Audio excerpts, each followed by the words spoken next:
Pwedeng pakikwento, Sir Vicente, yung pangyari. Yes, Chairman. Ako nga pala si Rodelio Vicente. Nung araw pong yun, nung pumunta po sila ron, nanonood po ako ng TV, balita, hapon. Ngayon, may nadidinig po akong nag-uusap dito sa may kusina ko na si Bernardo, kausap yung anak kong lalaki na nagluluto. Ngayon po, abang nagluluto yung anak ko, abang nag-uusap po sila, yung informer niya po pala, umaakit na sa may bintana.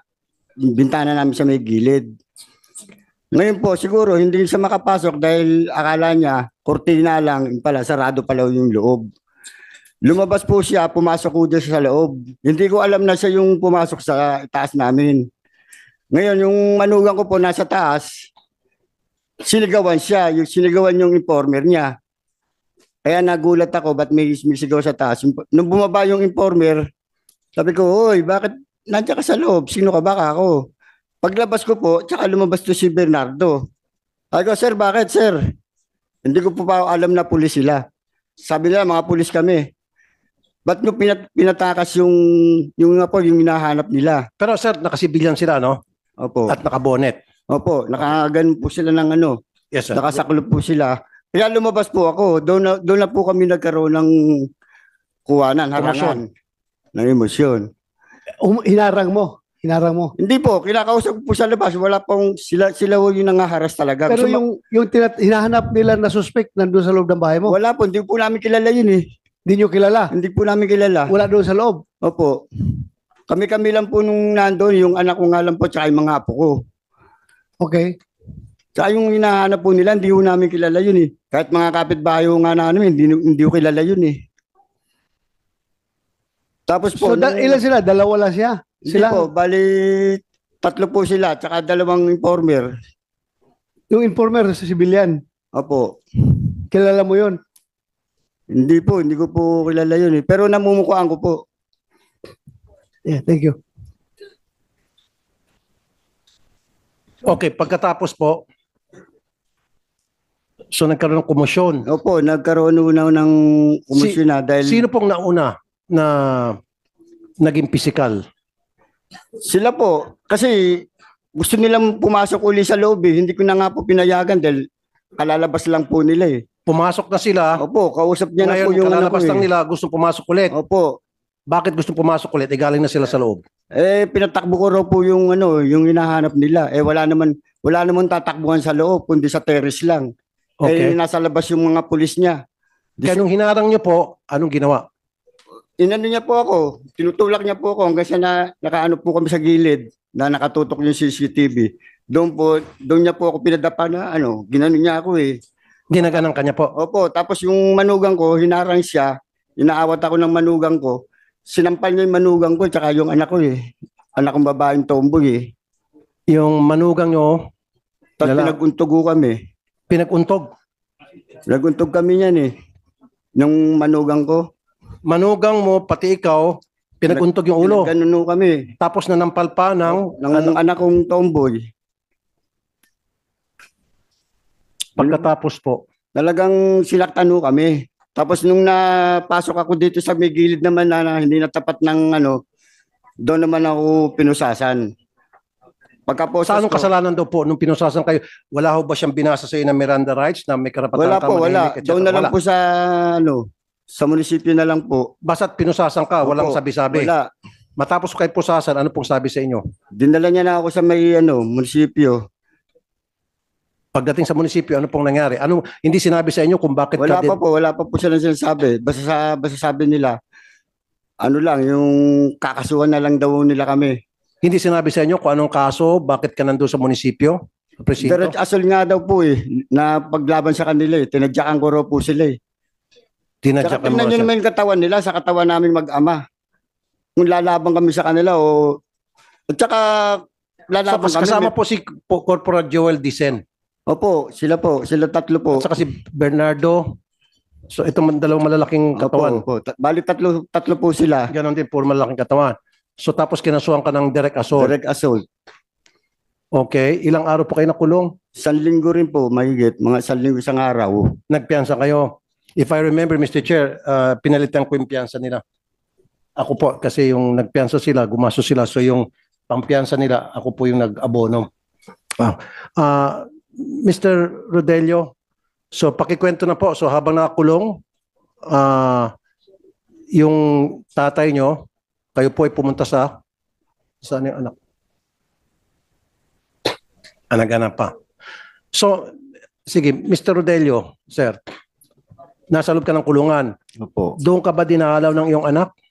Hindi po, nakaupo pa po ako. Sabay po kami pinasok eh. Saan po kayo nakaupo? Sa may desk po. Ito po yung pinaka-information. Dito lang po sa gilid. So pinuntahan ka ng anak mo. Opo. Pagkapasok po ng anak ko, binuhat po nila eh. 4 po yata silang bumuhat o 3. Sino-sino pinagbuhat sa'yo? Yung anak ko po binuhat nila eh. Sila yung bumuhat eh. So, doon sa istasyon, hindi na doon sa bahay ninyo. Hindi po. So pumunta yung anak mo doon para, Tinanong ako kung saan ako dinala. so nakaupo ka doon at nakaupo yung anak mo Opo. Hindi. sa bench. Sa upo. Hindi po. Pagpasok pa lang po kasi nila ng anak ko, binuhat na nila eh. Binanatan nila doon sa loob. May CCTV ho doon. Obligado. Binanatan nila. Binanatan nila yung anak ko. Tingnan yung katawan ng anak ko. Siyempre, kayo man lumagay sa akin, magulang ako. Napakasakit nung babanatan mo yung anak ko. Tatlo kayo. So may CCTV sila. Tsak po yun, meron. Dahil ano po yun, Pero pag station po yun. i-request natin yung CCTV, Mr. Chair, sigurado ako sira na yung CCTV. O hindi gumagana. For sure na yan. So ngayon, binitbit yung, ikaw, Julius, binitbit ka at binanatan ka raw? Opo. Ano ibig sabihin ng binanatan, sir? Pinagsasampal po ako. Tapos tinadyakan po ako. Sampal, tadyak. Mahilig pala manampal mga tong lalaking to. Opo. Puro sampal kasi yung ate mo, sinampal niya tapos ikaw sampal. Opo. Siguro pag sampalan, ito yung magaling, Mr. Chair. Dapat sampal king ang tawag dito kay Bernardo. O boy sampal. Bagay sa kanya, sa mukha niya, boy sampal ang pwedeng ibansag dito. So ngayon, sinampal ka ni boy sampal. Opo. Tapos sabay kinulong ka. Opo. Nagantay pa po kami nun dun na matagal. Okay. Nasaan yung video dyan na inaresto ka po?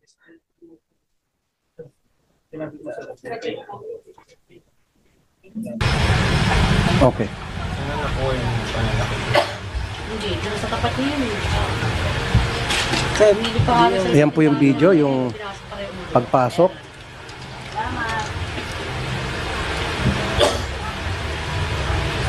Okay, thanks up. Akitin niya yan eh. May Malboro na yun. Ilan? Okay, ang haba naman. Okay lang yan. Ano to? Ayun na. Ayun na, Mr. Chair. Nakabonet, 3. Di ba sa labas pa? Yung pinarel? Di ba yung CCTV rin? Pero mga naka-uniform yun. Oo.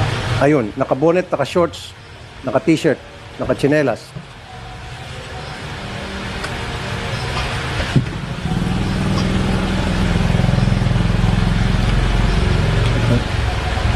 Habang pinapanood natin yung video, Mr. Chair, bakit kayo nag-bonnet? Ba't di ka nag-uniform? Kung kayo po ay legit yung operation ninyo at serving a warrant to a subject na you thought o ayon sa inyong asset ay nandun sa area, why not wear your uniform with body cam at bakit naka-bonnet? Your Honor, Sige, wait.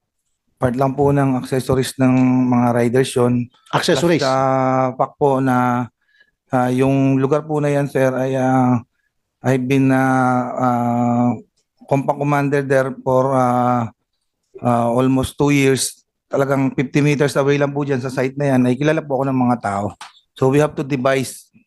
Pero ganun pa man po. Pero bakit kailangan mo- Napakilala po ako, sir, at naglabas pa po ako ng ID sa kanila. Actually, sir, di naman kami nakapasok dyan. Wait a minute. Wait a minute. You are going to serve a warrant? Sige, kasi sabi mo makikilala ka. At least man lang body cam for your protection and for the protection of those people na your subject na you're supposed to be serving the warrant to. And why wear a bonnet? Kasi di ba pag gumamit ka ng bonnet, pagkakamalian ka talagang magnanakaw. kahit man lang sana yung nakasibilyan ka o meron kayong kwintas tapos tsapa, pwede pa kahit naka-shorts ka, naka-t-shirt, basta't nakasabit yung tsapa, identified ka as police operative. With that, para kang akyat bahay, para kang hold-upper. Sabi ko nga, gawin mo kaya sa bahay ni Senator Bato yan. Baka naratrat ka na. Your Honor, sinikap ko po na magpakilala at inilabas ko pa po yung ID ko. No, bakit ka nag-wear ng bonnet? Part po ng accessory namin yun sa pag-ride po ng motor at kaya po nang nasabi ko, we have to devise at least na hindi po ako agad ma-burnout. Andyan na tayo dyan. Okay, ako, prangkahin kita. Ikaw being member of the intelligence unit ng inyong istasyon, you're authorized naman to wear civilian, di ba? Pag intelligence ka. At yung operations ninyo, kung medyo alanganin ka na masunog ka kagad, okay lang yun, nakabunit ka. Pero ang hindi okay doon, yung pag-aresto ninyo, dapat may kasama ka na naka-uniform. Uniform personnel para magpakilala na police kami. This is a legitimate operation. Hindi yung kayo-kayo lang nakabunit para kayo matulisan doon. Your Honor, Matagal ako sa intelligence unit. Ginagawa namin yan, nagbubunit kami para hindi masunog ang mukha, hindi makilala, nakasibilyan. Pero, pag effect ng arrest, andyan na yung uniform personnel para makita nila na police talaga ito, police operation. Ba, may kasama kayo na uniforme? Wala. yes sir. Actually sir, mayroon po kaming kasamang uniform personnel few blocks away po doon sa possible site ng pag-arrest one. Nandoon na sila. Yes sir. Sumama. Yes sir. Wala man ako nakita dyan sa CCTV. Few blocks away po dyan. Actually, O kalsada few po blocks yun, sir. away. So, pag effect nyo ng arrest, hindi sila pumunta. Hindi na po nagkaroon kasi po ilang minuto lang po yung nangyari na nagkaroon na po ng commotion. Mr. Chair, few blocks away is the police station. Ibig sabihin, nandun sa police station. Kaya nga. No sir, dyan po sa mismong residence 3. Sir, anong difference ng warrant of arrest sa search warrant? Define the difference. Sir, yung search warrant is yung person ang target po. Unlike po sa search warrant is ang subject po is yung mga bagay. Sir. Mga bagay. So, di ba, para ikaw ay makapag-serve ng warrant of arrest sa isang tao na nasa loob ng bahay, kailangan mo din ng search warrant. Yes or no? No sir, actually pwede po namin i-serve yung warrant of arrest. Ano man po ang location No, niya at nasaan man po siya, sir. sandali. Nasaan dito yung NAPOLCOM? NAPOLCOM, makinig kayo, sir. Sabi, pinadefine ko sa kanya ang difference ng search warrant sa warrant. Sabi niya, yung warrant is for a subject, a person. Yung search for a thing. Okay ako doon. Now, sabi ko, pag ikaw ay mag-serve ng warrant sa isang tao na nasa loob ng bahay, dapat ba kailangan mo ng search warrant? Sabi niya, no. NAPOLCOM, ano po opinion nyo? Your Honor, maraming po salamat. Kung hindi naman po magse-search sa loob ng bahay at hahanapin lang yung taong kinakaukulan na nakalagay naman doon sa warrant of arrest, hindi na po. At Hindi na po kailangan ng search warrant? hindi na po kailangan pansamantala na wala naman pong hanapin sa loob.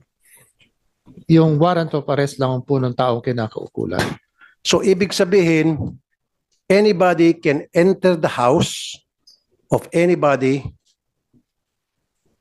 kung sa tingin nila nandoon yung kanilang target. That is very dangerous, Attorney Bernardo. So, ibig sabihin, lahat ng pulis natin, basta't meron siyang hawak na warrant of arrest, pwede niya pasukin kahit na kaninong bahay, kahit na bahay mo.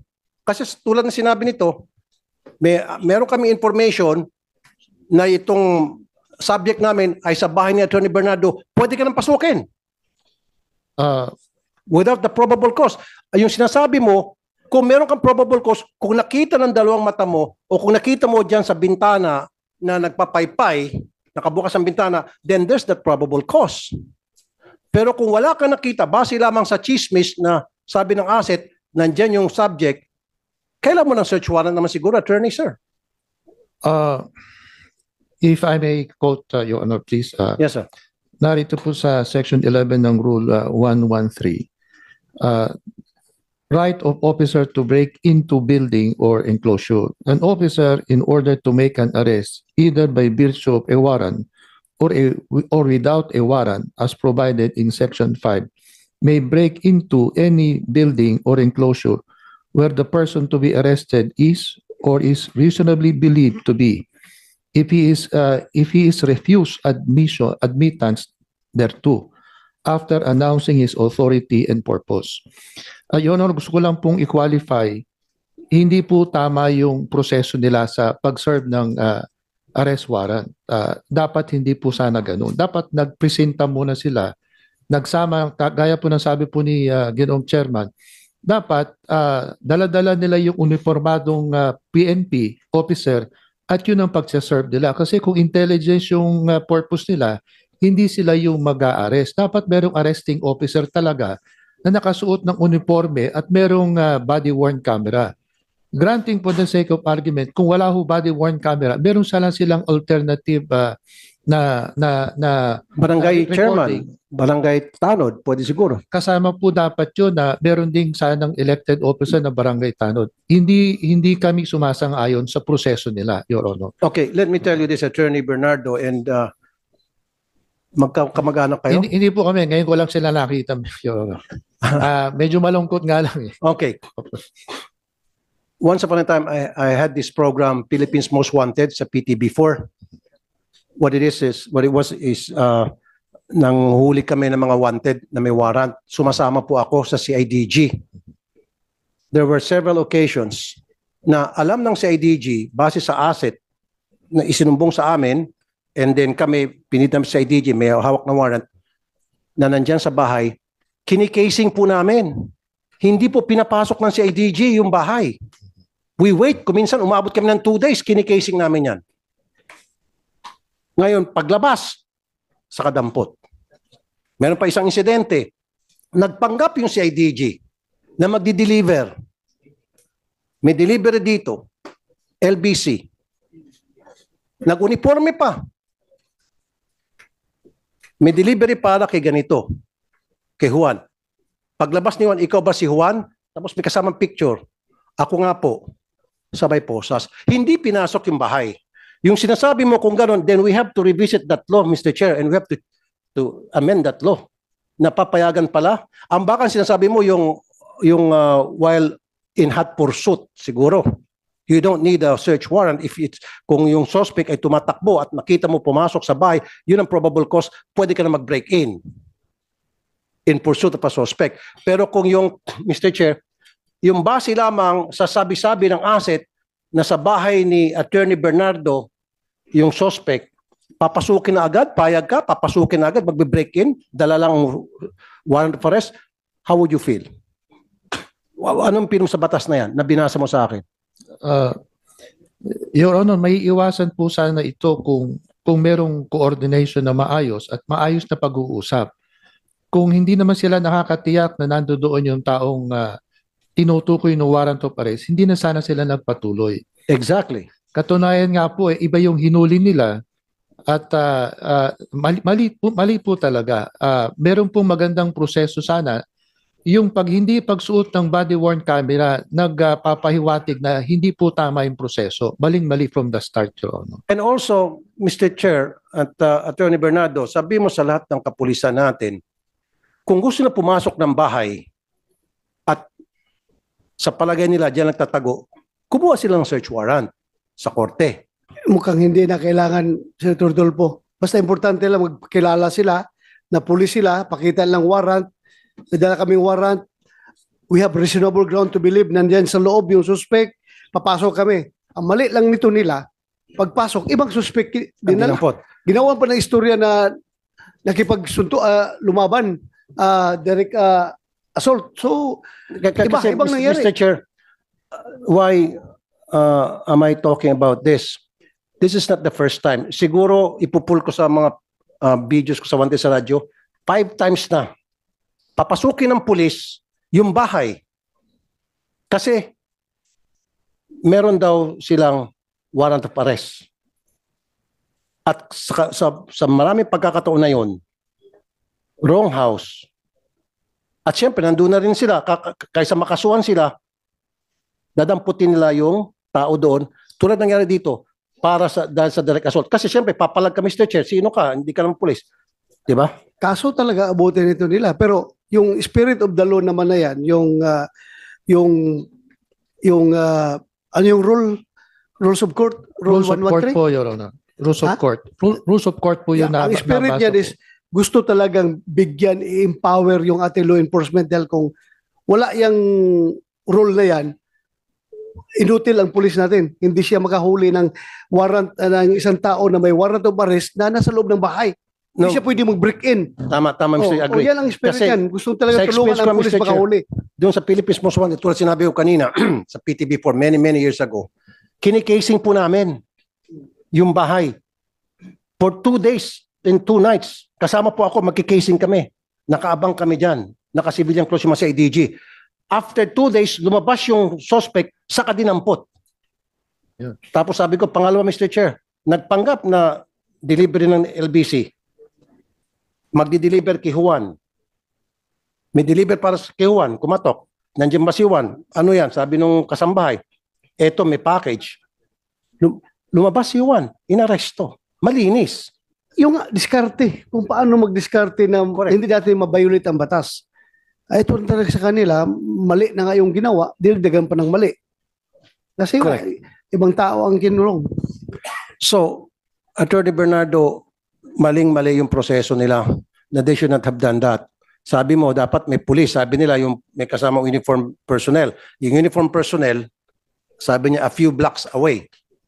Sabi niya, a few blocks away. Tama po ba yun? Mali po yun. Dapat kasama po.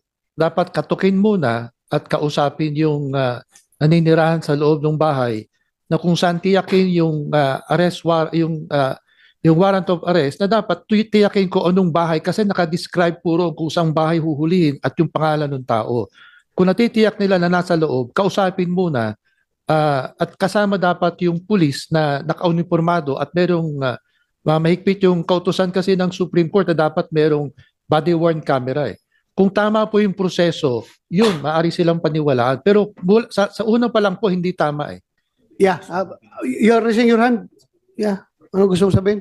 Sir, Your Honor, considering the fact po na armed and dangerous yung hinahanap po namin, talagang hindi na po kami makakalapit dyan ng may uniform personnel at mayroon na po kaming history na natakasan po kami nun. And for the information, sir, yung pong target of operation namin na yan ay nahuli na rin po. Dyan din po sa block po na yan, malapit po dyan. Nakakulong na po ngayon, sir. Yun nga. Naintindihan kita, gusto mo talagang mahuli yung tao na subject of the warrant of arrest. But in doing so, you don't have to violate protocols. You don't have to violate the law. Sinasabi sa ating rules of engagement, sa ating police operational procedure, na dapat may kasama kayong, when you effect the arrest, dapat meron kayong kasamang unipermadong police na mag-aresto. Kayo kasi intelligence kayo. You should be limiting yourself sa function nyo as intelligence, to gather intelligence, information. Doon lang kayo. Pero pag aresto, dapat ang arresting officer, kuha na, yung naka-uniforme na. Eh, so what kung hindi nyo nahuli? Basta wala lang kayong kaso. Di ba? Oh, gustong-gusto nyo mahuli. Binayulit naman nyo yung batas. Binayulit yung police operational procedure. So, mali yun. Intindihan ko kayo. As mga intel operative, gustong-gusto talaga nyo mahuli. Pero wag naman to the extent, at the expense of violating the police operational procedure. Mali yun. Okay. Mr. Chair, 2 points lang. Ano.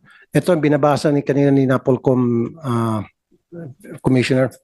Sabi dito, a police officer in order to make an arrest with or without warrant may break into a building or enclosure where the person to be arrested is or is reasonably believed to be in.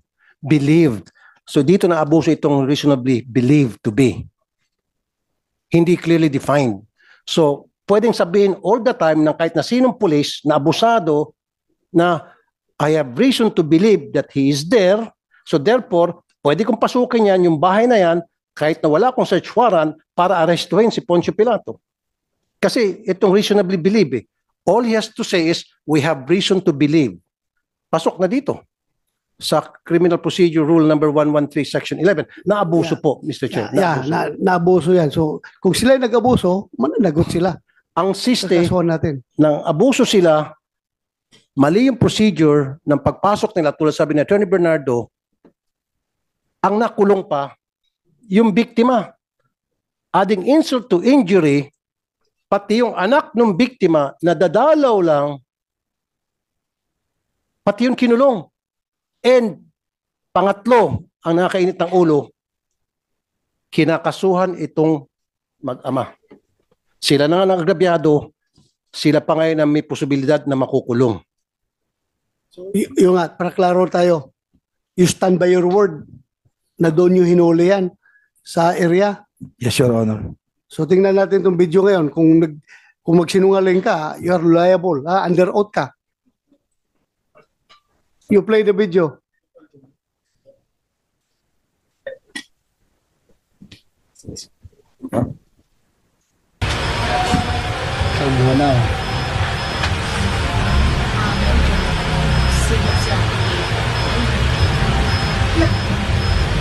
I think nakita natin yan, Mr. Chair. Wala kang video, Sir Julius, na ikaw inaresto sa labas ng bahay? Ano po dyan, sumakay po ako ng motor kasi sinundan ko na po yung... Okay, saan dyan yung video na nakasakay ka ng bandang motor? huli na po yun eh. Sige, paki-pass forward. Okay. Sakay ka ng motor. Opo, kasama ko po yung kapatid kong Sige, tomboy po. pass forward. Masakay ka ng motor. Ayan. Hindi po. Okay, yun. Yan niya yun? Hindi po. Di ba po? Bandang malayo. Forward pa. Parting patapos na po yun eh. Sige. Buksan mo lang yung te. Right. Yan. Paalis na po sila dyan. Okay. Ayan eh. Ikaw, saan ka dyan, sir? Bakit natumba yung motor? Ano po yun? Kasi kinukuha ng tatay ko yung cellphone na hawak ni Sir Bernardo. Kasi nandun po yung talagang full video na habang Pumapasok sila. Sandali, sino yan nagmumotor? Sino yan? Sino yan sa inyo? si Sir Bernardo po. Bernardo, bakit ka natumba doon yung motor mo? Sir, inassault kaya po nila ako, sir. Kaya po namin silang inaresto, sir. Pangalawang tumba ko na po yan, sir. Hindi naman po nakikita dyan sa video yung umpisa na nangyari at kompletong nangyari, sir. Mr. Pangalawang punta mo na yan? Sir, pangalawang beses na po ako natumba dyan eh. Bakit ka tumba? Yung una nga po yun, sir, yung inassault po nila ako dahil pinipigilan po nila akong makapasok. Actually, wala naman po nakapasok, sir. So yung tumba na yun, ano yun? Pangalawang beses na po yan, sir. Kaya nung nga, anong inassault. tumba yun? Bakit ka natumba? Tinulak po nila ako, sir eh. Tinulak ka? Yes, sir. Sino Natural. nagtulak? Sir, Sino nagtulak sa'yo? yung pong mag-ama, sir. I-play mo nga yung video na yan. Ano, Jason? Ibalik yung motor na natumba.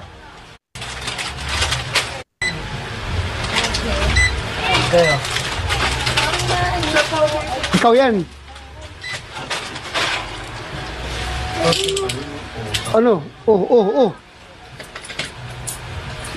Sino yun? Sino yung nagtulak sa'yo? Buksan mo yung ref. Yan po, sir, yung anak po nila, sir. Anak Sila- ni? Ikaw? Hindi po, wala po ako dyan. Sino yung nagtulak doon? Yung tatay ko po, yung nakahubad. Yung nakakulay pula po, yung kapatid ko pong tomboy. Na Yun yung sinampal niya. nagtulak. Hindi po, sinampal niya nga po yun eh. Hindi nga, yung pagkatumba ba, yun, sino yung nagtulak doon, tumba yung pulis? Tatay ko po yung hawak-hawak ni Sir Bernardo po. Pero wala naman pong nangyaring tulak po eh kasi nakahawak po siya sa sinilyador. Ha? Nakahawak po siya sa sinilyador ng Kitang-kita nga natumba, oh, tinulak ng tao, may tao lumapit, oh. Opo, meron nga po. Oh, natumba nga, tinulak nga. Hindi naman po totaling tulak po eh. Ay, kita yung sa video, matumba ba yung pulis kung hindi tinulak? Di ba sabi Yan, mo, o yan. Mr. Vicente, Sir, meron kang kinukuhang cellphone? Magpo-pull out Opo. na po kami niya, sir, kasi Cellphone talagang po. nagkaroon po ng commotion at outnumbered po kami. Kaya Kaya po po, nag-decide po ako na mag-pull out na kami, sir. Kasi nga, hindi kayo naka-uniforme. Kung naka-uniforme kayo, gagalangin kayo. Kaya nga respect begets respect. Kagalang-galang kayo kung naka-uniforme. tutulakin ba nga naman kayo kung naka-uniforme kayo? Who would do that? Hindi kasi kayo kagalang-galang dyan, naka-shorts, naka-bonnet. Eh kung tinulak man kayo, eh kahit siguro sino, pag nabulaga. Ano, sino nagkapula? Kapatid ko pong tomboy Kapatid po. mo? Opo. Bakit niya tinulak yung pulis? Hinahabol niya po yan kasi nga gusto niyang makuha yung cellphone niya po. Kasi nandun po yung video po. Binibidyohan po sila nun. So, binibidyohan, so nasa video yung pagpasok nila. Opo. Kinuha ng pulis. So, Nakuha niya po. gustong kunin ngayon ng kapatid, sister nyo. Opo. Kaya doon nagkaroon komosyon na tumba. Opo, opo. Okay. Ayun po yung nangyari po. Pero yung kapatid mo hindi sinampahan ng kaso. Ang sinampahan kailan dalawa. Opo. Kasi sinampal nila ng kapatid mo. Ngayon, nasaan yung video dyan po na ikaw po'y nakamotor lumabas? Sige. Patapos natin. Sige. Yung nakahubad si tatay yun. Opo. Tay, kinumpirma mo, ikaw yung kasama doon na nagtulak sa motor? Natumba siya? Okay, thank you. Ikaw yung nakahubad? Okay.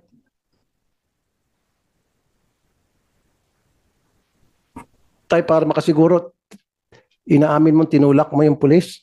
Hindi ko po siya tinutulak. Okay. Para maklik kasi kanina na. So, hindi mo siya tinulak. Hindi po. Wala kang Sinong tinutulak. nagtulak sa kanya? Bakit natumba?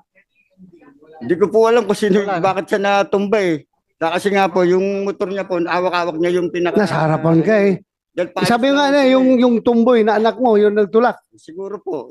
Pero hindi po ako nagtulak. Hindi ko po siya Okay. tinulak. Thank you, thank you.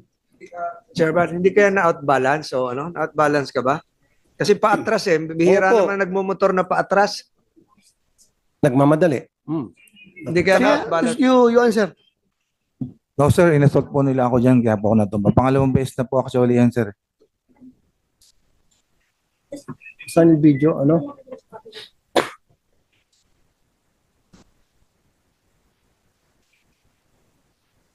Kasi nga po, going back to sa sinabi ni Attorney Bernardo ng Napolcom, mali kasi yung procedure ninyo. Kung sinunod yung procedure, hindi sana nagkaganon, hindi sana nagkaroon tulakan. Tama ba, Attorney Bernardo? Yes, Your Honor. Tsaka yung sinasabing, Your Honor, na reasonable belief, yun po yung presentasyon nila sa husgado na nakakatiyak sila base doon sa testigo na kung isa-serve yung warrant of arrest, nandoon yung taong kinaukulan. Iba po yung time lag nung nag-apply ng warrant of arrest tsaka yung execution, implementation ng warrant of arrest, iba pa po yun. Kaya dapat i-substantiate nila nung araw na nagse-serve sila ng warrant of arrest, ano yung kanilang pinagbabasihan na naniniwala sila na nasa loob ng tahanan yun. Kaya sana patunayan nila yun. Kung ako rin na, attorney, yung ako operative, meron akong asset nagsasabi, positive sir, andyan sa loob, nakita ko. So for me, that's enough reasonable ground to believe na andyan sa loob. Dahil talagang positive yung aking asset eh. For me ako kung ako ang operative, I have enough reasonable ground to believe na andyan sa loob. Kaya pasukin ko ito dahil sabi ng asset ko, sigurado ka, nakita ko sir nasa loob. So, yun ang reasonability ko. Yun po, totoo po yun. Kung sa paniwala nila nando doon, pero mapapatunayan po yan pagkatapos na mangyari. Tsaka yung proseso. Kasi kung Hindi nga mapatunayan dahil negative nga eh. Wala Kaya nga nga. doon sa loob. Kaya nga po eh. Oo. Kung So kung nagkamali kayo, napakadali lang naman.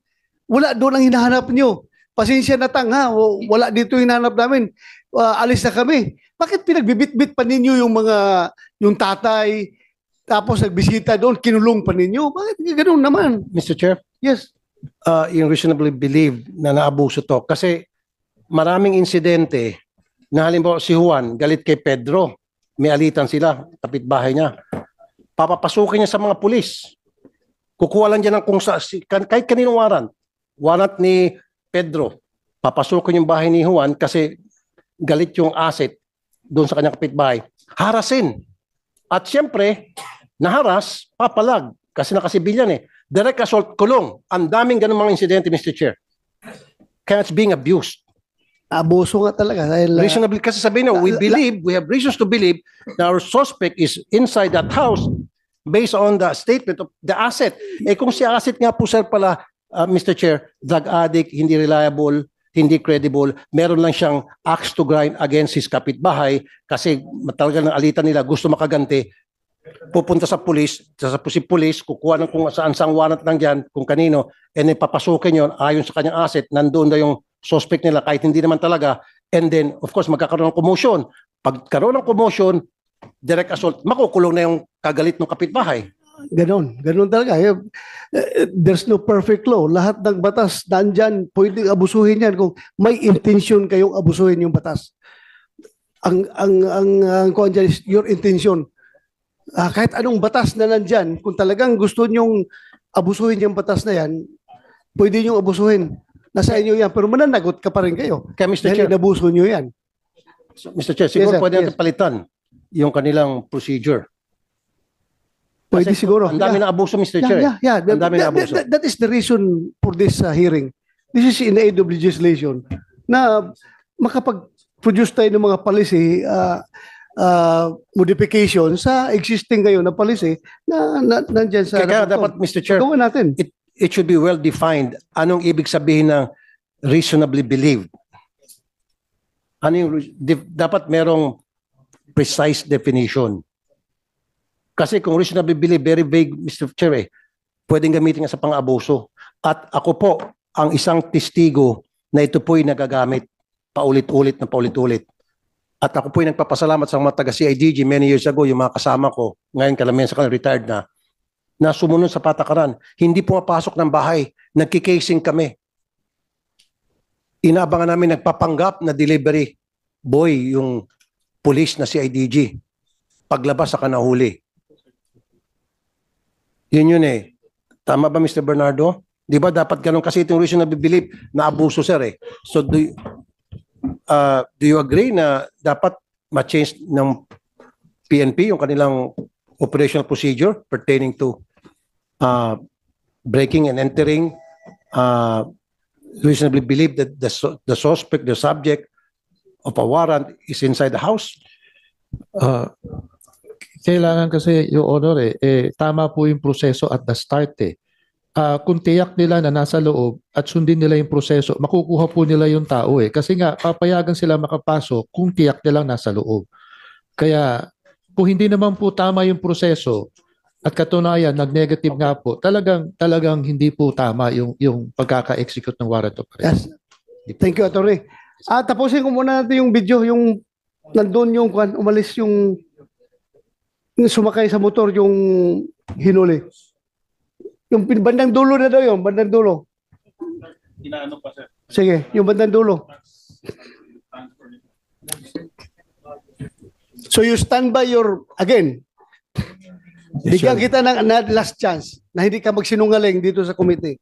Yes, Your You stand by your statement na hinuli niyo si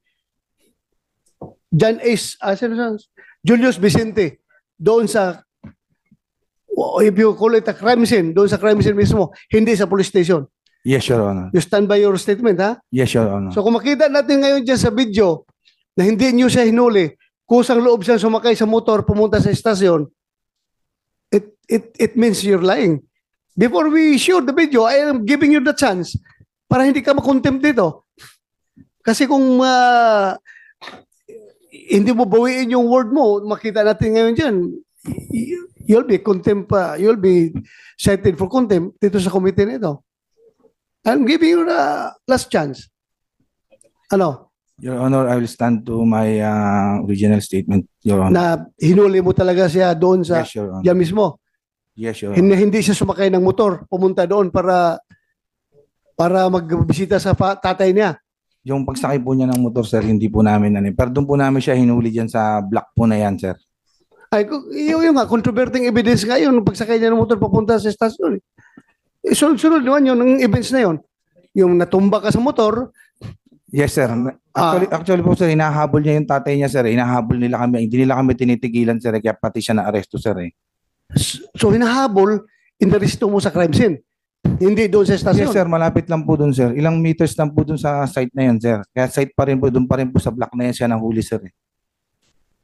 Yan pinag-usapan natin sa site eh. Ganito na lang po